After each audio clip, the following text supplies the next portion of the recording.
Hello and welcome to the BCU Alumni podcast. I'm Bethan from BCU's Alumni team, and in each episode we welcome a different member of our alumni community back onto campus to chat all about what they've been up to since they graduated from BCU. Today we're joined by BCU's Alumna of the Year 2025, Sophie Bennett. Sophie is the award-winning entrepreneur and founder and CEO of the UK's second largest black business and community network, Owned Birmingham. Sophie completed her foundation year in professional administration in 2014, before going on to gain a BA Honours in business administration in 2016, followed by an MSc in management and entrepreneurship in 2017. The alumna's entrepreneurial spirit was embedded in her from a young age, but it took a huge amount of life experience and sheer determination for her to become the success that she is today. In this episode, we'll be discovering Sophie's incredible journey so far and how she became the huge inspiration that she is today. Sophie, welcome to the BCU Alumni podcast. Thank you for having me. So it's your second visit to the studio after you first came on in 2023. Yeah. So since then, you've essentially become the face of BCU. Yeah. Obviously through our Look At Me Now campaign. So what's it been like seeing your face and story online, on the side of buses, trams, billboards? Has it been a bit crazy? It's been crazy, and it's even more crazy when you're just walking, for example, I was walking down the road and then someone was like, that's you? And I was just like, oh my God, that's me. It's still now, I mean, this campaign's been going on for just a year now. Yeah, almost a year now, yeah. Literally just yesterday, the tram went past with my face on. Every single time I'm like, I'm on the tram, it's so surreal. It's an amazing feeling though. So it was your sister setting up her business that gave you a real insight into being an entrepreneur, but school bullies held you back and you went on a real journey before you arrived here at BCU. So can you tell us a little more about the issues that you faced growing up? Yeah, so going back to primary school, I was always really quite smart, and coming from a big family, it was always like, am I smart because I'm actually smart, or just because I've got older siblings? Because, the younger ones are always they get knowledge from the older ones. Then they realise, I think year 5, year 6, okay, she's actually quite ahead. She's quite smart. So when I started year 7, everybody was kind of nervous, going year 6, year 7. I was excited because I'm now I'm going to be at a pace that kind of works with me. Do you know what I mean? The way my knowledge works. Obviously, now as an adult, I know that I suffer with ADHD, but at the time I didn't. So I didn't understand why I was so excited to go and learn. And then during year 7, you get put in your little sets and stuff. And the teachers were even like, oh, how do you know this? Did someone teach you this? And I was just like, I don't know. I just know it. I know how to do it. And I was always ahead. I was always quite smart. And then it just became a negative thing, I guess, with kids. And obviously we're going back a couple of years now. But with kids, it's like, oh, you're Miss Goody Two Shoes, or, you're trying to be a teacher's pet and stuff like that. And it got to the point where I was like, okay, I'm not going to answer questions, or I'm not going to do my work correctly, so I can kind of dumb myself down to kind of fit in. But then that just didn't work. And then the whole process of kind of being bullied but not realizing I was being bullied started. So that actually started from year 7. I didn't realize when there was particular people constantly being mean to me, that was the start of what ended up being years of being bullied.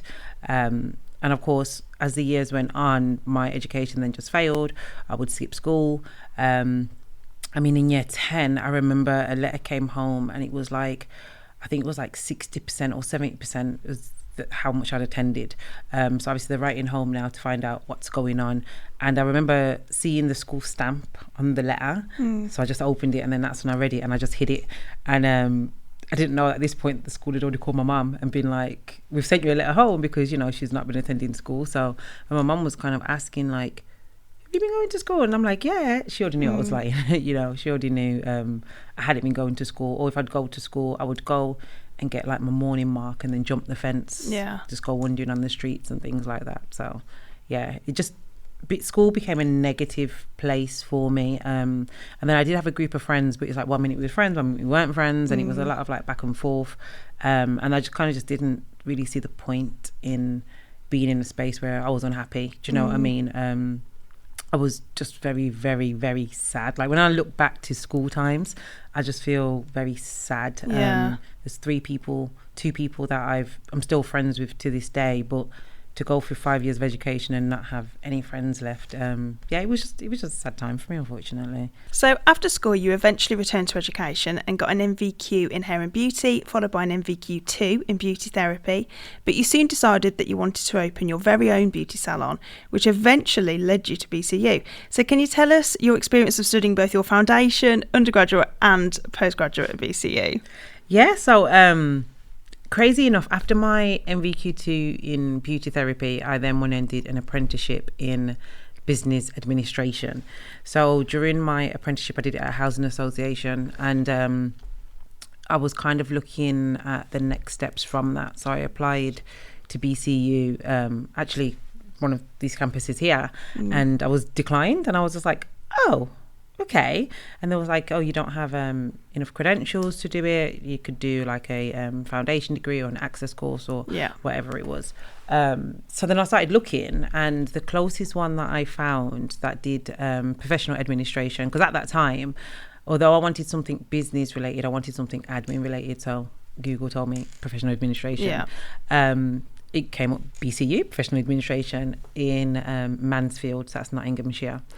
And at this point, I already had one daughter, and I thought to myself, there's no way I'm going to be able to travel to Mansfield, because when I actually looked at the campus it was going to be on, I'd have to drive there. I couldn't get public transport. And then I found out I was pregnant as well. So while this is all going on, I then found out I was pregnant again for the second time. I thought, you know what, I'm just going to apply. What's the worst that can happen? So I applied, and it was within a week, because I was still on annual leave from work.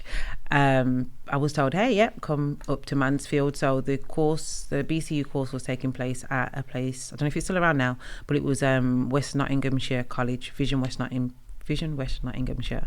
So they basically replied back within a week and said, hey, come up for an interview. So I had my interview. And the lady, she was so lovely. She was just like, you are going to go so far in life. I was kind of explaining like that I didn't have GCSEs, because you needed GCSEs for the course. I was like, I didn't have GCSEs, but I did all these other stuff. And she was so lovely. She was like, you're going to go so far in life. Like, you need to believe in yourself more. And I would be happy to offer you a place on this course. And then I was kind of like, I won't be able to do it though, because it's every day and I live in Birmingham. And she was like, no, it's 3 days a week. Like, you can make it work. So I was like, you know what, I can make it work. I went home, spoke to my mum, and she was just like, if you do get the official letter that says you can do it, we'll find a way to make it work. And we did. We found a way to make it work. And so my daughter was born on the 31st of August, and I had induction day on the 27th of August. So, 26th of August, one of the two, the Friday. Wow. So I was heavily pregnant. I went to the campus, and I was a bit late because I couldn't get parking because I hadn't done my research. And then I didn't go into the room because everybody was in the room already, and it was already set up. And I thought, I was just nervous and scared. And I just didn't go into the room. And I just thought, I'm going to drive back. It took an hour and a half each journey. Yeah. And I was in the car on the way back, and then they called me, and they was just like, you was outside and you didn't come in. And I was just like, I know, I just didn't feel well. Like, I can't remember what excuse I made. And she was just like, well, first day is on the 12th of September. Yeah. We can see you're heavily pregnant. When are you due? And I was just like, any day now. And she was just like, okay, well, just kind of keep us updated. And then I had my daughter on the 31st of August. And I remember my mum's birthday is the 5th of September. So I remember my mum's birthday, I was basically saying, I have to go to university in 7 days. Like, obviously you've just had a baby, you're tired, everyone's coming around, and there's a lot going on. And I was still young at the time. And my mum was just like, because being Jamaican, you don't leave the house for 6 weeks. Like, it's not a thing. You're not supposed to be in the kitchen. You're not supposed to do, basically you're supposed to just relax. It's just you and baby, breastfed, sleep. That's all you do. And my mum was just like, I think because you're trying, the universe, God is sending you all these, everything's happening for a reason. Like, you was able to get in, you weren't supposed to get in. The lady said you're trying. I remember being in labour, I was in the water, and I was just like, the baby has to come quite quick because I've got uni soon. Like, it was just like this thing, like I needed to make sure I made it to my first day. And glory to God, I did. I made it to my first day, and it was an amazing first day. And I remember thinking, I can actually do this. Like, and then obviously I started the course. I had an amazing tutors on that course. And I think because I was the youngest person on that course, but I did have the salon at the time. Like I just opened the salon. I was selling virgin hair as well. So I was selling hair extensions and eyelashes and things like that. So I already did have some kind of business mindset. I just didn't know how to make it work properly. Yeah. So I remember speaking to my tutors and they were kind of like, okay, so where's your plan? Going from a plan with me and strategies and things like this. And this wasn't something that was part of the course. It was professional administration. It's just they kind of seen something in me that at the time I didn't see. And yeah, I did that for 2 years. I did my foundation degree for 2 years and I graduated with a foundation degree. And then that was in November I graduated. And then unfortunately my mum passed away the January 2015. So I graduated 22nd of November. My birthday is 25th of November, so it's a couple of days before my birthday. 22nd of November, we all drove up there. Mum, dad, aunties, sisters, graduated, had a meal, everything was great. Had probably the best Christmas ever, 2014. And then 7 days later, my mum she suffered from a second stroke and then she passed away within 24 hours. So it was all quite quick, quite sudden. And I remember just being like, so graduation day when you take your pictures with your parents. Yeah. So we never got to take ours. There was basically a mix up. My dad kind of just wandered over there and took pictures on his own, even though he wasn't graduating. Right. So when it came my time, there was like, oh no, you've already taken them. I was like, no, I haven't. So there was a bit of a mix up, so we never took them. And I remember when my mum passed away, my dad was just like, I'm so sorry I took your graduation pictures because we could have had one together. We did get some like on phones, but not a professional one. And on graduation day, I remember saying to my parents, my mum was just like, I'm happy you've graduated and stuff. My dad was like, he was so proud. And they was like, okay, so what next? Are you going to do more? And I was just like, yeah, I'm going to do a BA, I'm going to do my master's, and I'm going to do my PhD. And I remember my mum being like, oh, okay, like, right, but I was like, I want people to call me Dr. Bennett. Like, I was like, you've always been, my mum's name is Paulette, so you've always been Paulette Bennett or Miss Bennett. Dad's always been Mr. Bennett. And like, I don't want to be Miss Bennett, I want to be Dr. Bennett. And it was like a little running joke. But yeah, when my mum passed away, I'd kind of said that I'm going to make sure that I finish my education correctly and get as far as possible, because first generation of graduating, so it was like a big thing for our family. So I've got a bunch of sisters, and when we all graduated within the same school term. So my older sister graduated in social work, one of the twins graduated in media, and the other twin graduated in nursing. So it was all within that same cohort time. So it was just a mad time, and it was just very special. So my mum passed away, and then it was just like, okay, so what now? And I was really close to my mum because I'm the baby. So it was like, I've now got 2 daughters that I'm now raising, and the pain that I felt, I wouldn't wish it on my enemy, because I knew how to do everything in life. There's a saying, you knew how to do everything in life, but how to live without my mum. And I was saying, like, my mum did an excellent job, if I do say so myself. But I don't know what to do without her. Every little thing I'd call my mum for. When I was starting businesses, I was to call my mum for. When I did clothes show, I'd call my mum for. So it was like, okay, now what? And I love my sisters to death, but they are experts in their own field respectively. Like, one's social work, she knows everything about social work. One's nursing, everything about nursing. When it comes to starting a business and anything, like, they're unsure. Besides my other sister, who had a heavily hair and beauty salon before I did, so she would obviously give me advice and stuff, but I mean, it doesn't compare to mummy. Do you know what I mean? Even though my mum wasn't kind of like that, she was always like the level-headed one and kind of kept me on the straight and narrow. So I kind of made sure that when she passed, it was my mission to not only run the salon correctly, efficiently, make sure everything's going great, but then make sure I was going to get qualified again. So then I come and did my BA honours. I applied via clearing. So my mum passed in the January, and from the January to the July, August, I couldn't tell you what happened because it was just all a bit of a blur. But then August came, and I remember that was when it was like, okay, now it's go time. And I applied via clearing. I filled out something on Twitter and then someone was like, hey, can you fill out this official form on the website? Filled it in. They called me. I kid you not, it was no longer than a 10-minute conversation. They called me. They pulled up my transcripts. They said, yeah, what is the course? This is what it is. All right, that's fine. Someone will give you a call or an email and let you know the next process. I think I emailed saying, congratulations, you're on the course. It was nothing. And I remember thinking, okay, that happened quite quickly. Yeah. But then also being like quite scared because I'm like, okay, I'm going back to university. Like, oh my gosh, what's going to go on?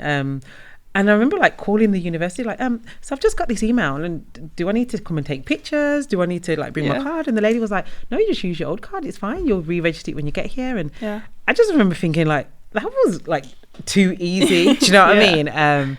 But then, I did my BA Hons, and I think it was so academic that, like I said, now looking back and knowing that I have dyslexia and ADHD, I understand why. But at the time, I just didn't understand what was going on.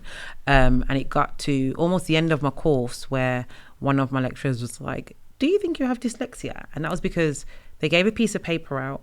It was either blue or yellow, because those are the two colours that my eyes can't see. So she gave a piece of paper out, and I couldn't see any text on the paper. And I remember everyone was answering these questions, and I was just like, there's nothing on there. Wow. And the tutor at the time, she was just like, has anyone ever told you? Like, I was like, no, but there's nothing on the paper. I genuinely couldn't see anything on the paper.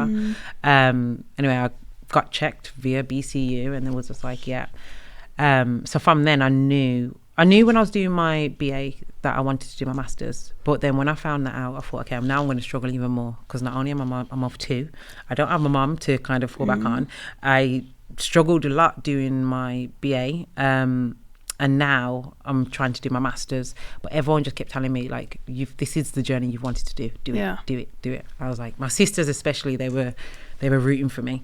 So I was like, okay, cool, I'm going to do it. And then I applied for my master's, and again, naively, I thought this is going to be quite quick, 10-minute phone call, I'm going to get it.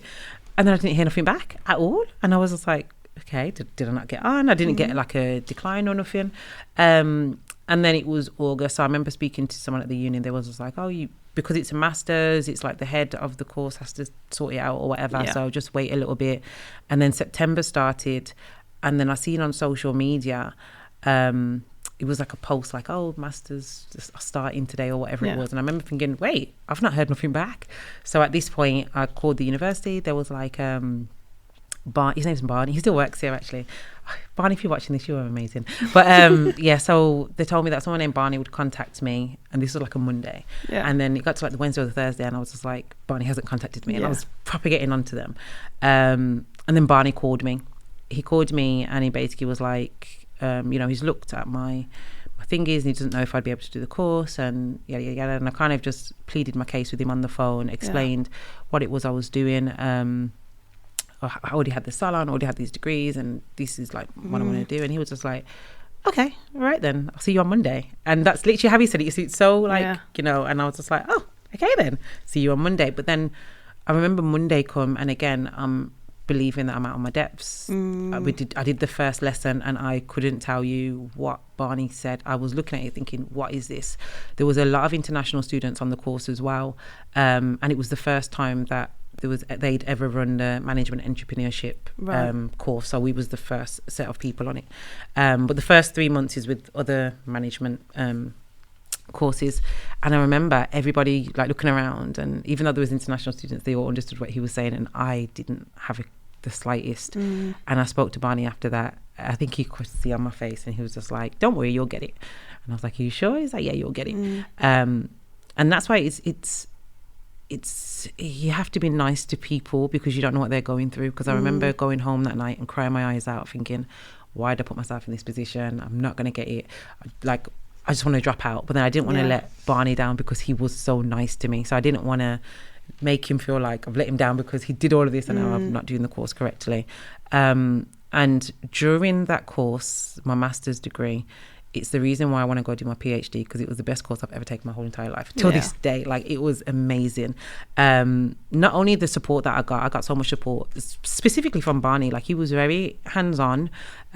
He helped like quite a lot, and if I was to ever do a PhD, I'll definitely reach out to him and say, can I put your name in this? Because like he was if you need a picture of somebody, say what are our lecturers like, and he's it, because he made me feel so comfortable, secure. Even when I didn't understand something, he'd, go back again and help me understand it. And then this is not to say any of the other lecturers weren't, because every single tutor, lecturer, professor that taught me on my master's was amazing. Like, I was excited to come to do my master's.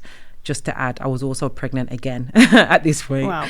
I was working at top 4 40 hours a week, getting bigger and bigger by the day. And I was working 40 hours, then coming and do my master's, doing the exams. Obviously I had the kids at home. It was a crazy time, and not one time did any of the lecturers made me feel like, okay, you need to stop working to finish this because you're not doing well or anything like that. They all supported me in their own ways. And when I was doing my final, I had Barney as the supervisor, and again I remember kind of reaching out to him, sending him drafts and everything like that, and there was no time that he didn't respond to me quickly and, you know, hey, have you thought about looking at this, have you thought about you know, it was absolutely amazing experience, and you know, it's one that I do owe to Barney, because if it wasn't for him I wouldn't have completed it.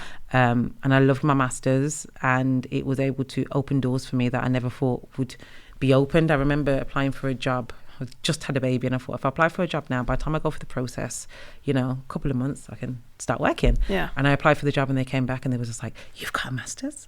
Because at this point, when I did my master's back in 2017, nobody was really, I don't say no one was doing masters, people obviously do masters, but the government funding for masters came in the year that I started. So that's kind of where it picked up. But before that it was self-funded, so it wasn't, you know, it wasn't that high. So when I applied for jobs, I just kept getting interviews like straight away, back to back. And I remember saying, okay, you guys, slow down. I've just had a baby, you know, hey, slow down a little bit.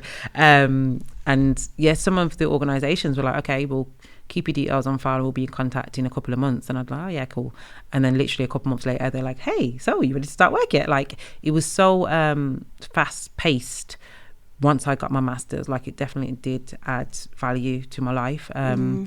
And it was at that point I was like, yeah, I'm going to do my PhD. And again, life works in crazy ways, because I decided that 2018 I was going to do my PhD. Unfortunately, my daughter's father was murdered in August.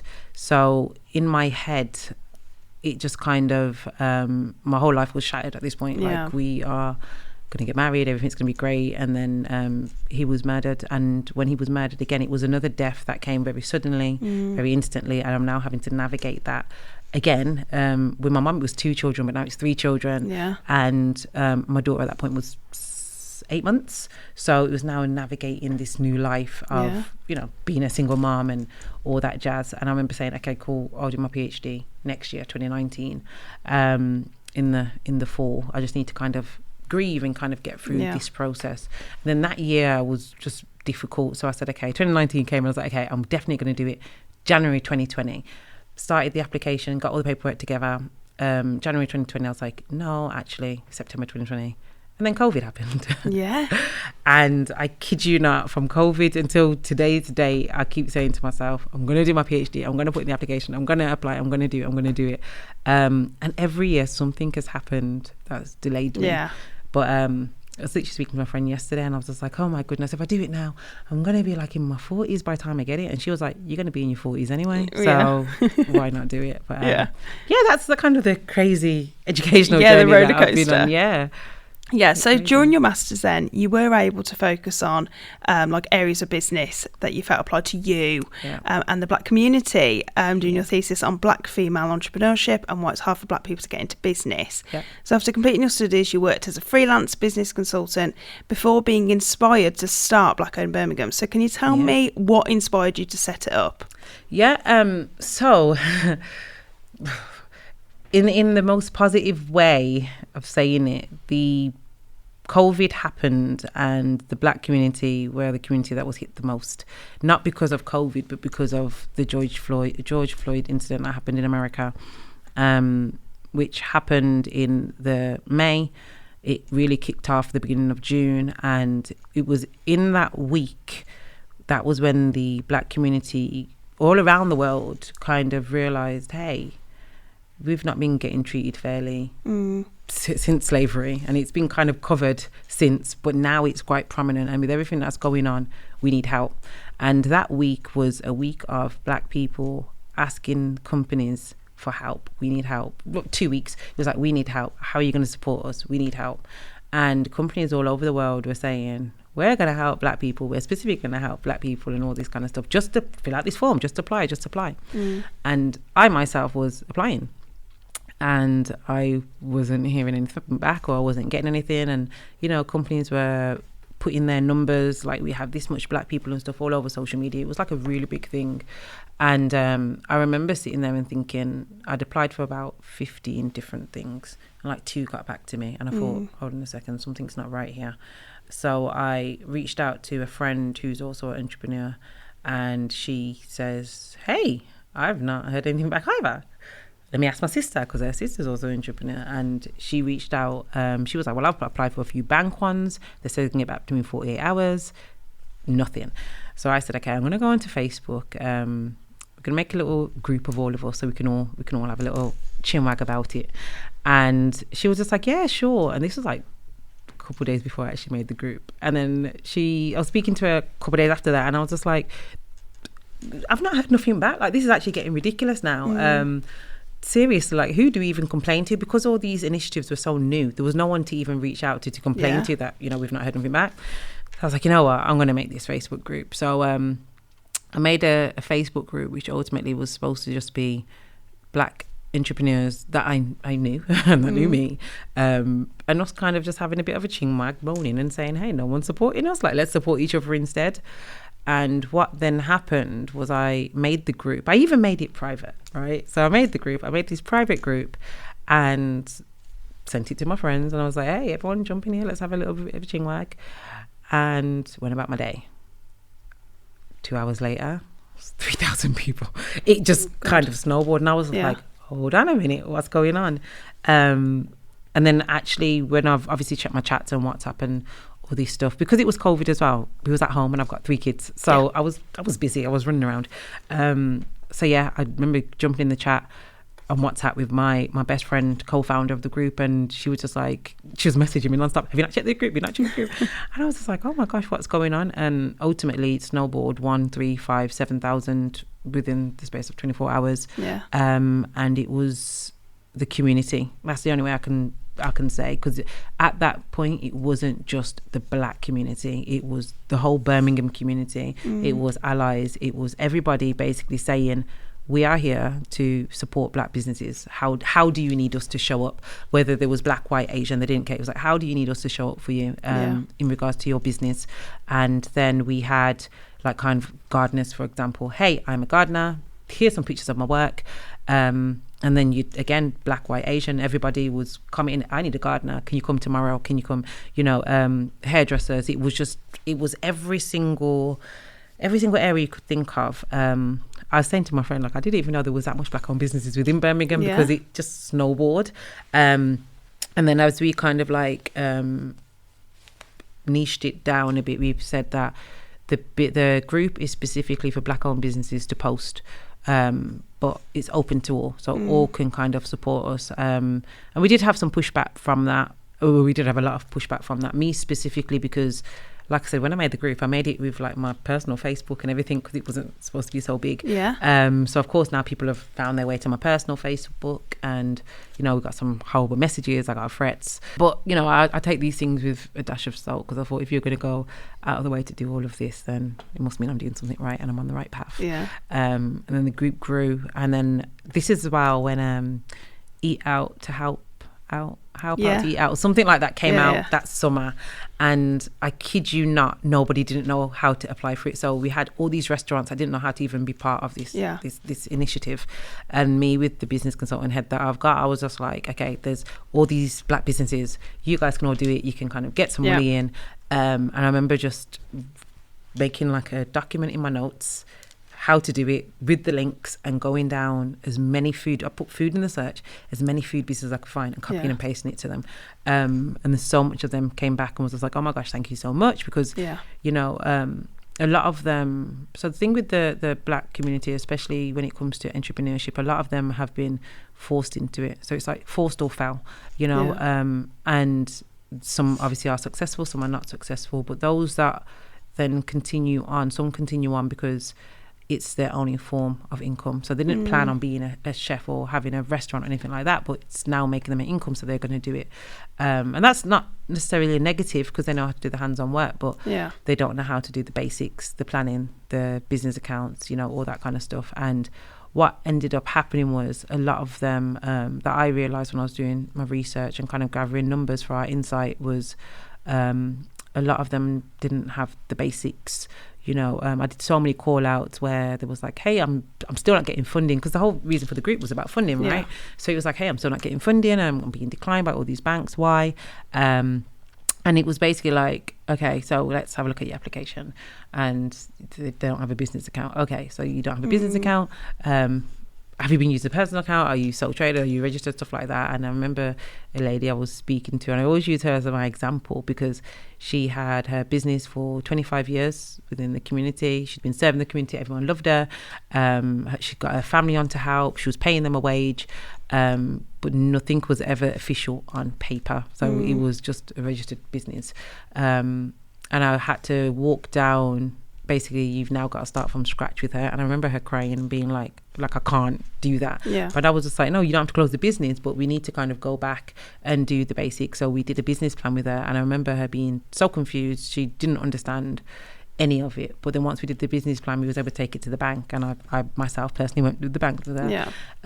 Met a business manager at the bank, got her own personal person that helped her with the business plan, and we went every week, 3 weeks, and then she was able to open up a business account. Once she was able to open up a business account, then she could pay her employees officially and through the backs and stuff like that, and then she was then able to get funding. And you know, I always use her because she has been successful in the community for so long. It's just nothing was done the correct way. So there was no way that she could grow, she could scale, she could do anything, because ultimately the government don't know you exist type thing. So yeah, I then started doing that a lot more and helping the community a lot more, going out. I hired additional consultants as well. I had my own team as well, like my own admin team. I love those girls. They were amazing because they would keep on top of my social media and all that kind of stuff. And we basically was able to change the landscape of what is seen from Birmingham entrepreneurs. Because although I did a lot of the work, I do owe some, you know, love and respect to the team that I have, the volunteers that when I couldn't work, because COVID as well, sorry to add another downer on it, but my dad died literally as COVID. My dad died the end of March, and COVID lockdown started the beginning of March. So again, I'm grieving through this whole process. And then I got a job as a project manager in Leeds and London, and I live in Birmingham. So whilst this is all going on, I'm also working, I'm also grieving. And I was my dad's carer before he passed away as well. So it was like a lot was going on, and I'm so grateful for the volunteers that showed up and, you know, did the job when I couldn't do it. And sometimes it was, you know, just small minuscule things like approving posts in the group. Other times it was actually going out to clients and doing initials, stuff like that. And, you know, I've still got 5 of those volunteers until today, all these years later. But yeah, I've been able to have volunteers, paid staff, and we was able to change the landscape by being able to get in contact with businesses, larger businesses, and say, hey, we have this community of people, you know, they need funding. How can they get funding with your organisation? Do you want to put on a workshop? Okay, cool, perfect, we'll get them all in. And we had many people do workshops at different organisations to kind of walk through what they want to see on the application. We had, you know, many organisations actually giving us money as well, like donating to the cause. You know, Hilton Hotel, for example, like they kind of donated to the cause. I did a back to school backpack campaign, again, which was absolutely amazing. And that wasn't just for Black children, that was for all children. It was more so for the community of Birmingham. And again, we had so much donations. We worked with schools.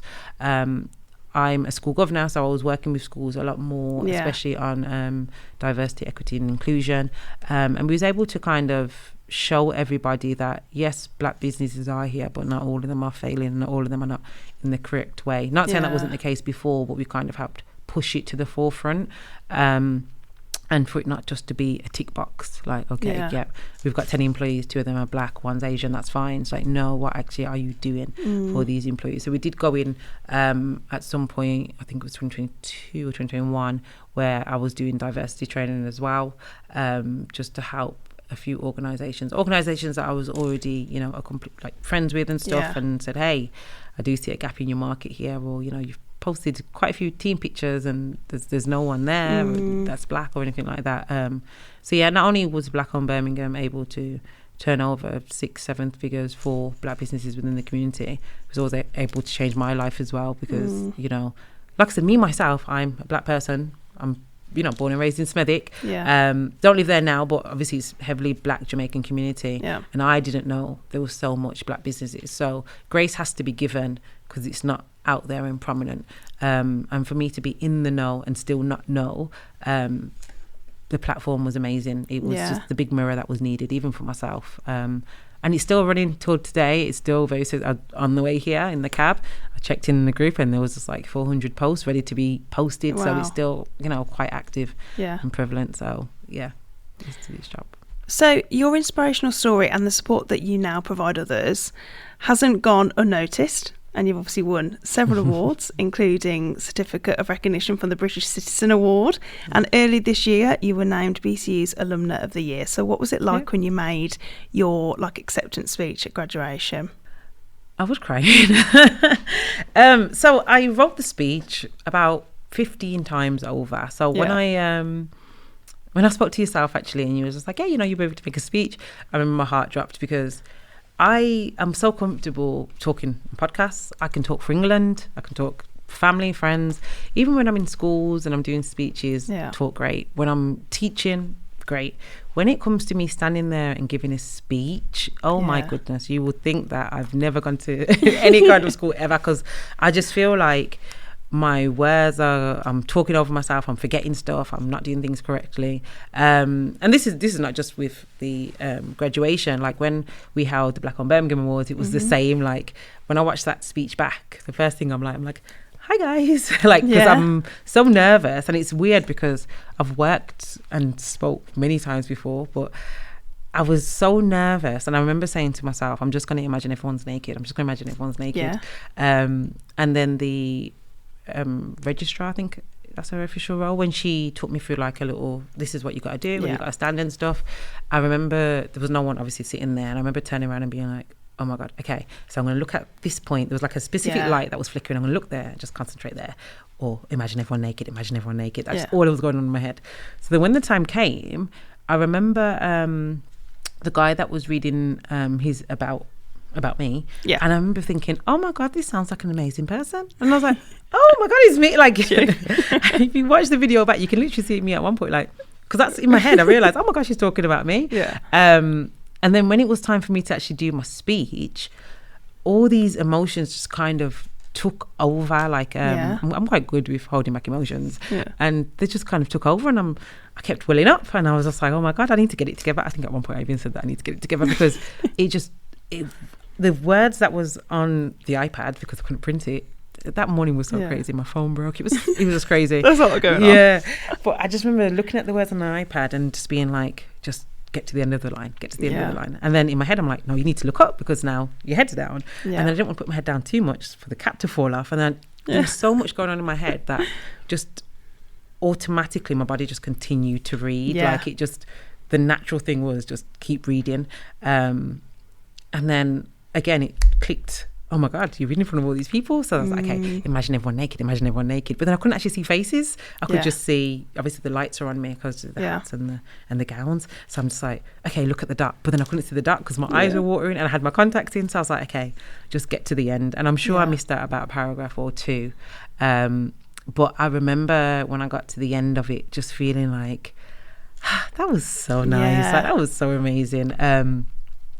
And obviously the ceremony was over, and then we was taking pictures, and a lot of people, not only did they come up to me and be like, oh my gosh, I love your speech, but they came up to me like, oh my gosh, I know what you do, or I'm in your group, and you know, I've started my business and I've posted in the group, and I've got customers from the group and stuff like that. So it kind of added the wax stamp to this is why I'm here and this is why I've did it, because literally current graduates, like people that are graduating that day, are Yeah. saying you've impacted me in some kind of way. And that's something that at the age of 14, if you would have told me, hey, give you 20 years, you're going to be impacting people, you're going to be helping people, you're going to be helping people make money, I would have been like, no chance, it's not going to happen. So yeah, it was definitely, you know, a day that I loved. My auntie, bless her, it was probably one of the best days of my auntie's life. Like, she got her pictures, the pictures are already up, you know, on show in her house. And I'm just grateful that I was able to have that moment with her, obviously with my parents not being there. So my auntie and my mum's twin, so she's always been like a second mum to me. But then also my daughters as well. So my oldest daughter, she's 16 next month, and I always bring her to like work and to these kind of places to kind of allow her to see not only what I'm doing, but just as a black woman in general, the impact that I'm making. Because when I was growing up, unfortunately, I didn't have that. You know, I'd look up to Beyonce. So it was an amazing experiencing it with my children. And even like my youngest daughter, she's 7, and she was looking at me on the screen and she was like, Mum, you know you're on the TV. You're so famous because you're on the TV. So it was just stuff like that. She went back to school, she told everybody, like, I didn't come to school on Friday because my mum was on the TV. And it was just stuff like that. It kind of makes me, everything that I've gone through, all the trials and tribulations, it makes me understand that it was worth it, you know. So as part of you being our Alumna of the Year, you're hosting a series of workshops very soon for students and graduates. So can you give us a little bit of an insight into what you'll be covering in these workshops? Yep. So it's basically about how to start a business, not just how to start a business, but all the different pillars that go into starting a business. So we're doing it over a 3-week time span, so it will be split up. But all the elements that you can think of that goes into a business plan, and the practical stuff that would also have to go with it is basically going to be part of those workshops. So not just, hey, what's your executive summary, or how much do you want to turn over? It's like, okay, so why is your vision this? Why is your mission this? What is your reason for this? A lot of the talks and these kind of stuff that I do, I always ask everybody to find your why.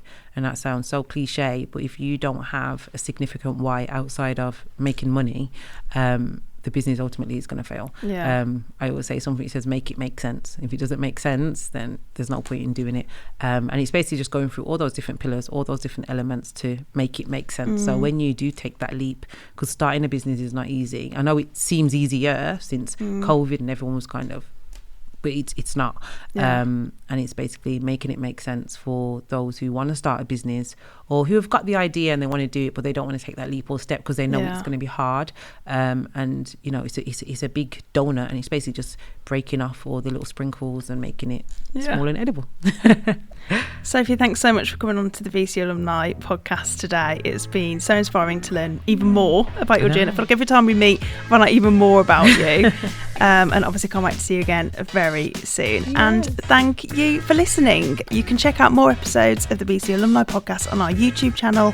And if you'd like to find out more about Sophie's workshops, we'll put the link in the video description. Thank you, and see you very soon.